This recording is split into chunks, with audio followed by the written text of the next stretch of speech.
So I was talking to a DJ just the other day about all the things that he's invested in to help him with his performance in his DJ company. He's got a whole bookshelf full of books written by people in the industry, DVDs by DJs and performers, and MCs, CDs, all these things. He has literally bought everything that's out there, has several copies of everything that's out there, and he's kind of freaking out because he spent a lot of money to do this, yet he doesn't feel like he's grown. It's like he hasn't got out of it what he was hoping to get out of it. Hi, it's Bill Herman. This is Creative License. Thanks again for being a part of all of this. I hope you are nice to my sponsors. Of course, my sponsors are Electro Voice, speakers and microphones, and just the Electro Voice company, DJ Event Planner, Promo Only, and DJ NTV, and the DJ NTV conference coming up in February. I am going to be there as the master of ceremonies, so I hope you come out. And if you want a special code that'll get you an amazing price, just send me a note, or you know something, just look below in the video. See right there? There's the code. Use that code, and your price on your ticket will go way, way down. Okay? So he's telling me about this, right? And now many of us have this problem. We've got a bunch of this stuff that we've bought over the years for our DJ stuff, our DVDs, our books. Why am I not getting anything out of it? I go to the DJ shows. I get nothing out of it. I go to the workshops. I'm not getting anything out of it.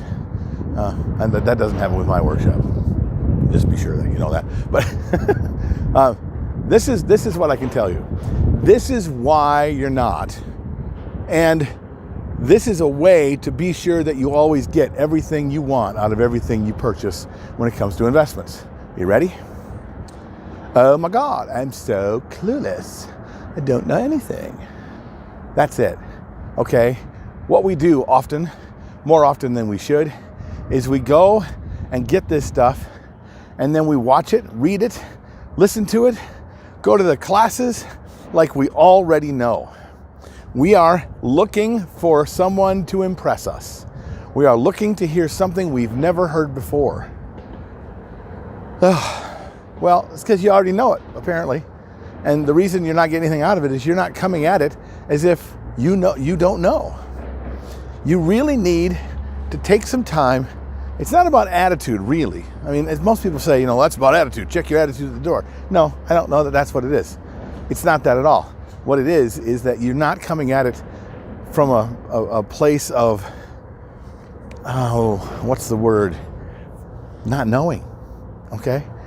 You have to really put yourself in a place that you start again, okay? Take a class like you don't know anything, like you are starting out. Read a book like you know nothing. Take every word being shared as if it's the first time you're hearing it. That's being curious. Most people set in, I'm judgmental. I'm looking to be sure. I just taking this, I'm getting this because I want to be sure I'm on the right track. And yeah, he's doing all the same things I'm doing, so I got no problems. All right. I don't have any problem with that. Good for you. But then 10 years down the line, you're going to be that person looking at that person or looking around saying, I spent all this money. I didn't get nothing out of it. You didn't try to get anything out of it. You were sure you weren't going to get anything out of it before you began. You understand the difference between the two? That's what I'm talking about. Okay? Being sure that you can be in a world of curiosity like you've never done it before. That's hard to do, especially if you're an old dog and you've been doing this a long time. Trust me, I deal with it myself. But I do take the time to put myself in that place of wonder. I think you ought to too. Oh, anyway, this is Bill. This is Creative License. And I hope for you, curiosity.